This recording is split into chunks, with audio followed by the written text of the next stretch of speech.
Hi, welcome back to PC Builder. I'm Jason. It's another huge CPU price cut month. Huge CPU price cuts, not just by Intel this time, although they are slashing prices by the 15, almost 20% on a lot of the 13th gen CPUs, but also Ryzen trying to keep competitive as well. Who's going to win out? We'll take a look at the best price to performance CPU for gaming 2023 in May at the budget tier, mid-range, and high performance, as well as the best production CPU as well. Remember, if you get value out of the video, give it a like, because it makes a huge difference to the channel, especially this guy right here. And of course, subscribe and click that bell icon. That way you get notified when we release cool content.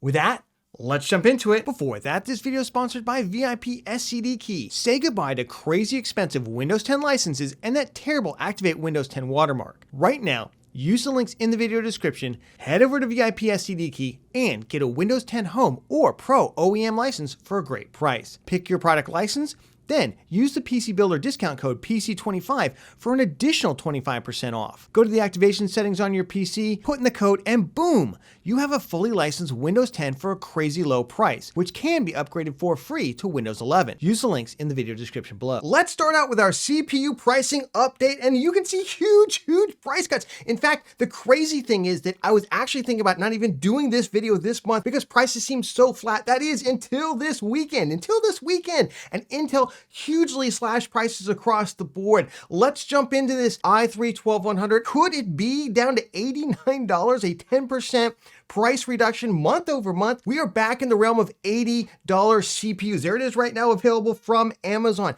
$80 CPUs, that's insane. We haven't seen that since what, 2020 or so, or 2019. And remember, of course, a lot of these locked CPUs also come with an included box cooler, so there's your thermal solution as well. No real change for the 13100, but look at the 12400. Intel's finally getting the message. Hey, if it only performs as good as a Ryzen 5600, maybe you can't sell it for $50 more than a Ryzen 5600, and they've cut the price down to $149. That's a welcome price reduction. Right here at Amazon right now, you can pick it up $149. I would still like to see the CPU come down further. I'd like to see it in the $130 range. That would be much more competitive with Ryzen 5600. The big failing of the 12th gen Intel locked CPUs is the B660 motherboards, unfortunately. The B760 motherboards might be a little bit better, but they're also more expensive. So you just don't have the same price or performance. But with these recent price cuts, we'll see whether or not it can dethrone the 5600 as the best price to performance CPU in the lower mid range. And then look at that, the 13400, $164, another 11% price cut. This CPU was originally introduced at what, like $250, even though the list price was supposed to be $209. It was insane. Nobody was buying it. And here's the thing, as I've been filming this, it is completely sold out everywhere at that price. To go to Best Buy just to pull a screenshot so you could see that I'm not lying about the price on this thing, because it's sold out at Amazon, it's sold out everywhere else. It's now third-party sellers charging a lot more money for it. Hopefully this comes back at this price. Remember, links to everything are down in the video description if you want to check out and see if it's in stock at this price near you. The 13500 is down to $209, a 15% month over month. In 30 days, the price dropped 15%. That's insane. You can still pick it up right now. It looks like it has sold out at Amazon and some other outlets. You can still pick it up at Best Buy right now as I'm filming this. Again, links are down in the video description. This has 14 cores on it. It's got 6 P cores and 8 E cores. It's basically like a 13600K, except it's without the K, right? It's a locked CPU. Really high performance. I know a lot of people were super excited about this CPU, especially for those of you out there who do any level of productivity and gaming at the same time. And then we got the 13600K. This is actually the KF model, $259, down 13%. Huge Intel price cuts across the board. I think they finally realized, hey, we can't just sit here and do the Intel thing that we've done for the past decade and say that we're the premium brand when Ryzen is beating us right now in terms of price to performance and honestly in terms of overall gaming performance. And then looking at the rest of the Intel lineup, we don't see a lot of change. 13700K, no change. 13900K, yeah, 4% down, who cares? 12600K, 12700K, 12900K, all just 2 or 3% very, very small price decreases month over month. Frankly, those CPUs need to come way, way down given their level of performance right now. Let's jump over the AMD Ryzen side of pricing, and you can see we've also got some spicy price cuts on Ryzen as well. Intel wasn't going to be the only one slashing prices. In fact, a lot of these prices just the morning I'm filming this got further reductions. Let's start off at the low end of the Ryzen 5500, $89 right now, $89. I suspect, now it's been this price for about a couple of weeks. I suspect this is why Intel went to $89 with the i3-12100F. Now the 5500 is basically a 5600G without the G, without the integrated graphics. It's a monolithic die on it. It's a different architecture than the 5600X or 5600, even though it shares the same name, but still very performative CPU, beats the i3-12100F in multi-threading and roughly ties it in terms of gaming. Then we got the 5600 back down to $130. That's what we really want to see. We want to see this price closer to $130. Frankly, I'd love to see it go even a little bit lower, though. This is a great price. Remember, Black Friday in 2022, this did get all the way down to like $115. So we know they can sell these CPUs at decent margins for that price, even though it used to cost $300. I love how they've crossed the list price out now at $199 instead of the $300 or $299 it initially came out at. Again, with price cuts to this and price cuts to the 12400F, there will be a battle for that kind of lower mid-range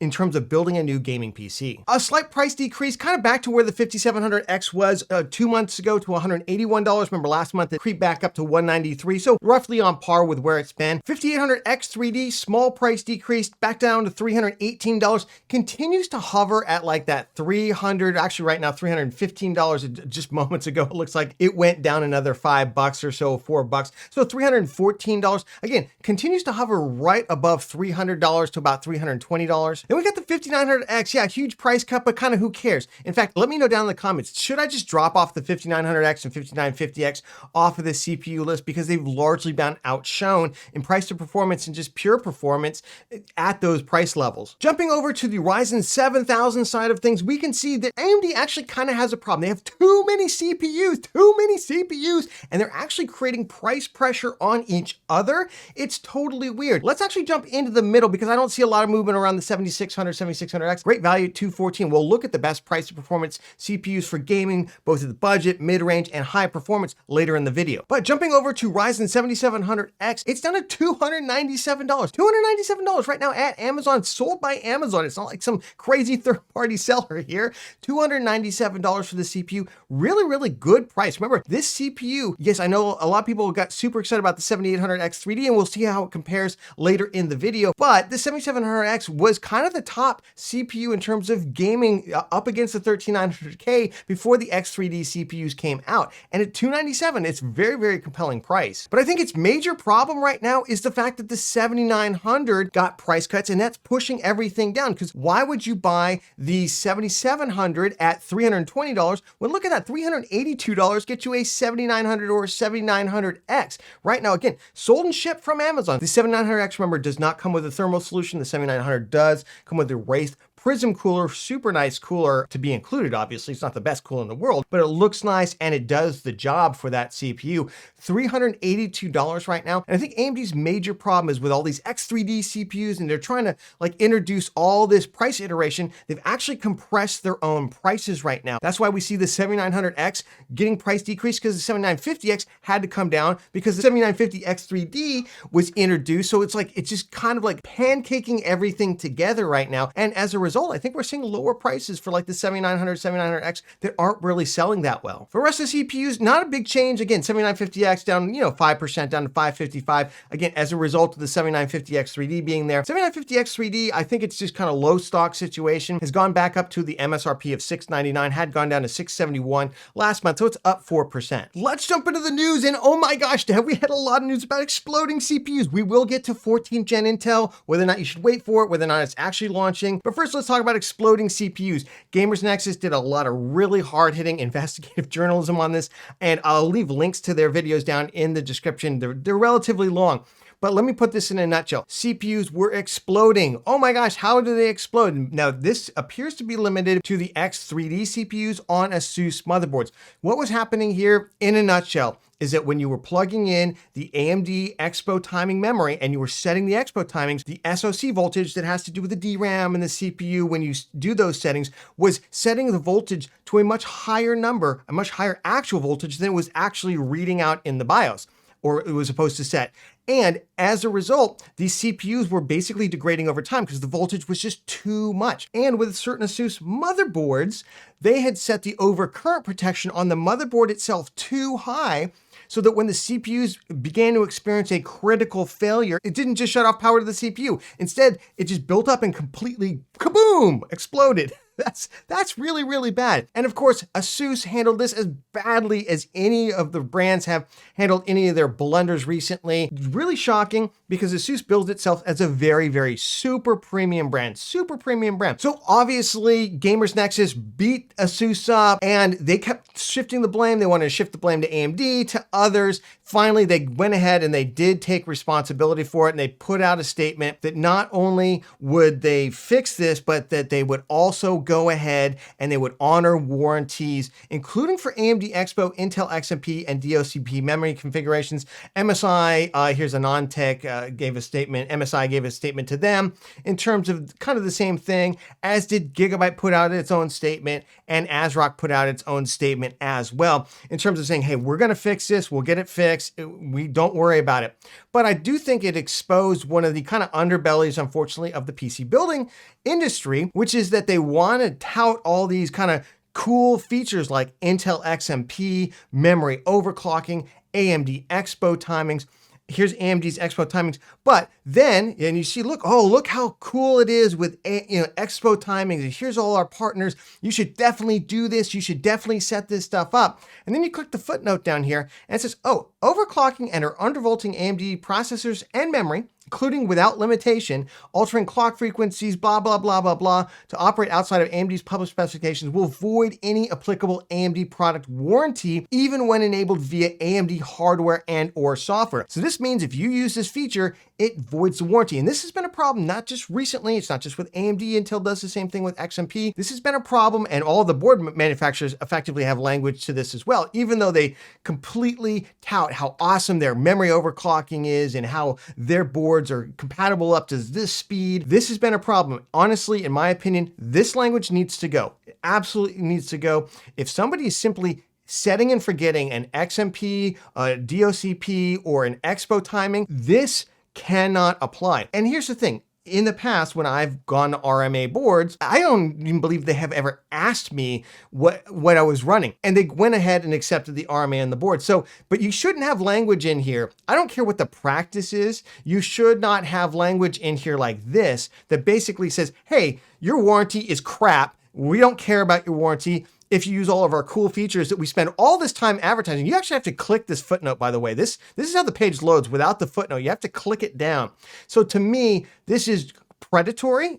I hate to use that word, but it's predatory, guys. You got to stop doing this. Okay, so what does all this mean? Should you run in? Should you rip out your 7800X3D? Should you not buy one? Should you throw out your ASUS motherboard? Should you go in and change all your settings to stock to run your RAM at stupidly slow speeds that are going to crush the gaming performance on? Absolutely not. That's my recommendation. Absolutely not. My experience in the past on this has been I've been able to RMA whatever I needed to. No questions asked about the XMP. Well, no questions really that ran into a problem. Gamers Nexus says that they have a list of folks who have experienced kind of the opposite. So I'm a sample size of one, and that's a very different experience. So I'm eager to see kind of where that goes. I hope Gamers Nexus does more with that so we as a community can learn from it. But I do like the step that ASUS took. Now, it took a lot of beating over the head. You could say it shouldn't take it, but that's been my experience with any company, is that they all have to get beat over the head. And the statement I like, and the statement I think that all of them should make, is the same one that ASUS made, which is the ASUS AM5 motherboard warranty also covers all AMD Expo, Intel XMP, and DOCP memory configurations, period. And now they should get rid of any language to the contrary on their website, in their printed pamphlets that come with their motherboards. And that should be the language going forward, not just for ASUS, but for all the board manufacturers and for AMD and Intel as well. Let's talk briefly about 14th gen Intel, which is rumored to launch at the end of Q3 2023. So this year, possibly early 2024. So we're talking like September or October. What is it actually going to be? Well, initially it was supposed to be the new Meteor Lake architecture. However, folks like Moore's Law is Dead and others, but primarily Moore's Law is Dead, are saying, hey, I'm leaking the details that Meteor Lake to desktop is canceled. And it looks like 14th gen might just be a Raptor Lake refresh with better power efficiency than Raptor Lake, slight increase to single-threaded performance, and possibly up to 10%, maybe slightly more, to multi-threaded performance as well, kind of bringing it a little bit more in line with Ryzen 7000. So I'll leave a link to his video down in the description. You can check it out, judge for yourself. In terms of whether or not you should wait for that level of performance, it doesn't really seem like it to me. I have a history of saying don't wait for unannounced products. Don't wait for unannounced products because a lot of these leaks, some of them come true, and Moore's Law is Dead has a pretty good track record on this. That being said, they're leaks and things change. Things change, right? Even after companies announcing things change. So I have a history of wanting to buy whatever's on the shelf right now, unless there's some obvious huge launch coming, like Ryzen 8000 was coming, or Intel announced 14 gen with a date. Then I would consider waiting. So that's my overall take on it and whether or not you should wait for 14 gen Intel. Let's take a look at the best CPU for gaming 2023 in May and the best CPU for production 2023 in May. Now, the way we do this is we take a look at price to performance. So we basically take all the various CPUs, their current CPU costs, we take the multi-core score as well as a gaming score from various benchmarks we put together. Then we put in a configuration of RAM. Is it budget DDR4? Is it more premium DDR4, DDR5 RAM? What is the motherboard chipset? What kind of cooler does it cost? So we come up with a platform cost for it for both gaming and production. Then we divide it by the performance. So we get a price to performance for all the various platforms in here. Now, if you want to come in here and change the cost assumptions, put in pricing in your region, or just change some of the setups that I've got. Maybe you want to have premium motherboards instead of more budget tier motherboards. The link to this spreadsheet is down in the video description. Knock yourself out. Do whatever you want with it. Probably the biggest thing right now, if you're buying DDR5 RAM for either Ryzen or Intel, it's probably no longer price efficient to buy these 16 gigabyte kits. The 32 gigabyte kits have come down substantially now. So I know I was recommending those 2x8 gigabyte kits when the 32 gigabyte kits were stupidly expensive. No longer really the case. So I would definitely look at those 32 gigabyte kits instead. Let's jump into the best budget gaming CPU 2023 in May. And look at that. The Ryzen 5500 maintains its spot on top due to some small price decreases. DDR4 RAM continue to come down in price. Continued availability of cheap B450 motherboards for about $80, $79 for ones that have BIOS flashback. Though increasingly the B450 motherboards are coming with BIOSes that will post the 5500 straight out of the box, which is really nice to see. I still recommend BIOS flashback for it. $2.03 gaming price to performance. It's got better multi-threaded performance than the i3-12100F, and it's got roughly the same gaming performance, especially when we're using lower level GPUs. If you're just putting together a budget gaming system, you can do so for as low as $500 right now. $500 gaming PCs are back. That's amazing. And they're great performance. We're talking all new parts with something like an RX 6600. And we got the Ryzen 5600, again, price reductions on that CPU outweighed the price reductions on the 12400, and the 12400 has a problem in the B660 motherboard crop. We went through this in our best i5 12400 build guide, where some of the B660 motherboards, the budget cheap ones, will not run that CPU at the full frequency for the full boost period, and it hurts the performance, not just in multi-threaded performance, but also in gaming. If you're looking for something slightly higher performance, 5700X, 13400F, roughly, as if you can get the 13400F for $165, it is sold out right now as I'm saying this, roughly the same levels of performance. Again, the 13400, the challenge is what motherboard are you getting? You have to get the right motherboard. I would get any of the ones that we've recommended for the 12400 if you want to go that route. We will have a i5 13400 build guide coming on the channel relatively soon, but if you're looking for a little bit more performance, those are the two CPUs I would check out. Check out the best CPU 2023 for mid-range production in May. Look at that. Intel, with all of their price cuts, has regained the lead. They now solidly have a footing in this. Until we get to the high end, that is, we'll see how the high end performance production turns out. But the 13400 with those price cuts, with a relatively budget B660 motherboard that will actually run that CPU at the full frequency, $1.95 price performance, best the 5700X right now, which is $2.02. Either one of those, obviously very, very good choices depending on your platform choice. And I will say the total cost of these is less than $400. That's really, really phenomenal. But if you are looking for the best price to performance, the 13600K, especially with that price cut down to $259, even with a mid-tower air cooler and a Z690 quality motherboard, yes, the total price is $600, but it's $2.07 in terms of price to performance. 13500, no slouch either. If you don't want to fork over a full $600, put that towards your graphics card or towards something else, then the 13500 does make a lot of sense. And then we've got a lot of, other configurations. 13600K with DDR5 RAM comes in not too far away at $649.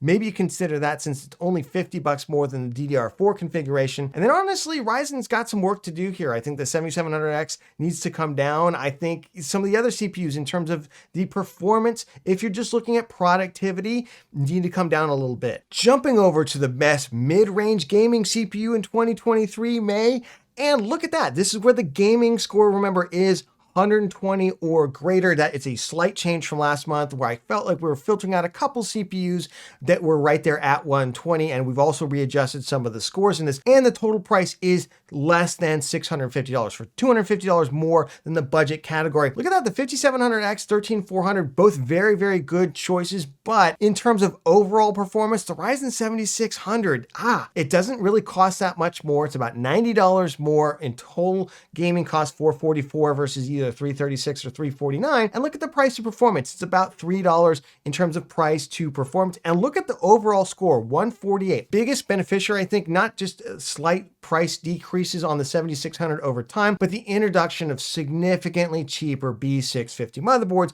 around about $125 now, actually hitting that price point that AMD initially advertised for the AM5 B650 motherboard. So yay. 5800X3D still remains quite compelling. I don't know if you're going to build a new system with that, given there's no future upgradability. And then Intel, you got to do something. I know you cut prices on these CPUs and you're like, hey, we cut prices on CPUs. The motherboard prices continue to be an issue. And the performance continues to be an issue in terms of overall gaming. If you're just gaming, if you're not doing other hybrid tasks, 13600K, I think that CPU needs to keep coming down. 12th gen, I don't understand why they're so expensive still right now. I would love to see these prices come down even further. Let's jump over to performance production before we get to high performance gaming. I know that's the one everyone's always waiting for.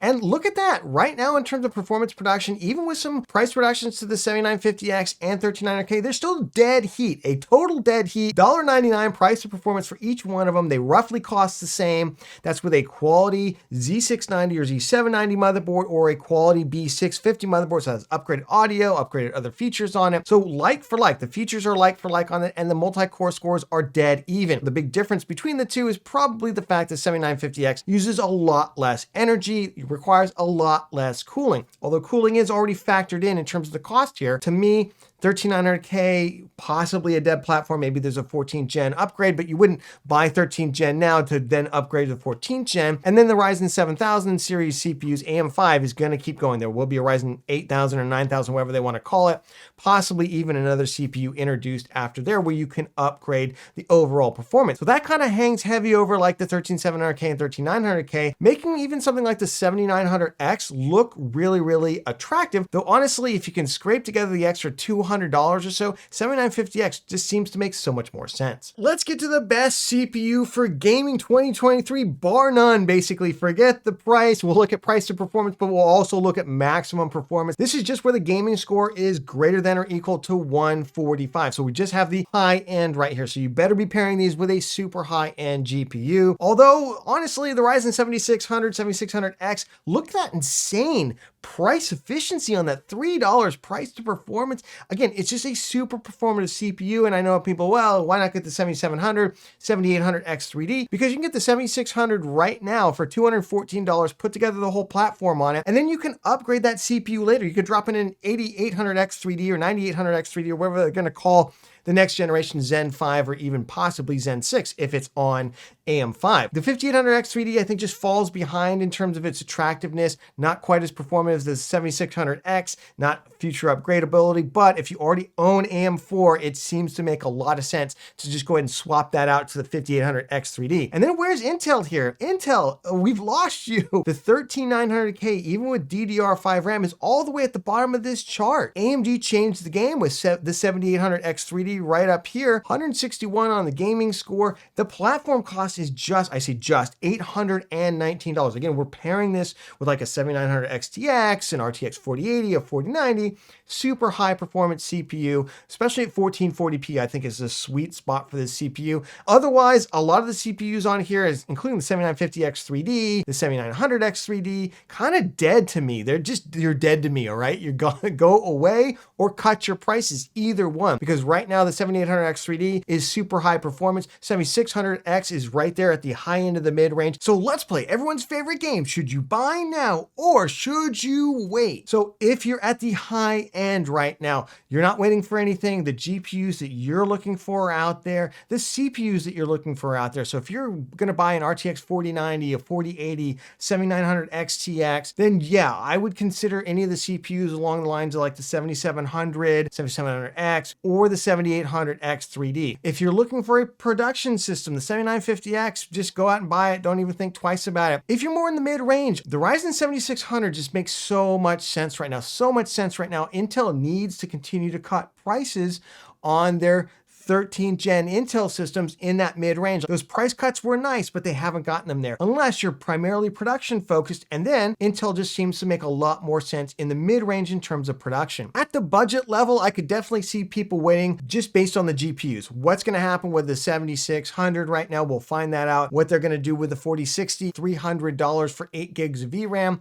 That's a little challenging right now. But if you do get like a 6650 XT or 6700 levels of performance out there, you compare that with something like a Ryzen 5500, Ryzen 5600, pretty cheap. i3-12100, definitely no slouch either. If like there's a sale on the motherboards and the prices come down, that's the kind of landscape right now. I think it's a great time to build a gaming PC. Remember, if you got value out of the video, give it a like, because it makes a huge difference to the channel, especially this guy right here. And of course, subscribe and click that bell icon. That way you get notified when we release cool content. Speaking of cool content, have you checked out our Boost My Build series, where we take your PC build list, we tear them up, we roast them pretty good, and then we massively increase their performance. Check it out right here. They're a lot of fun. Here's the whole list, and we'll catch you on the next one.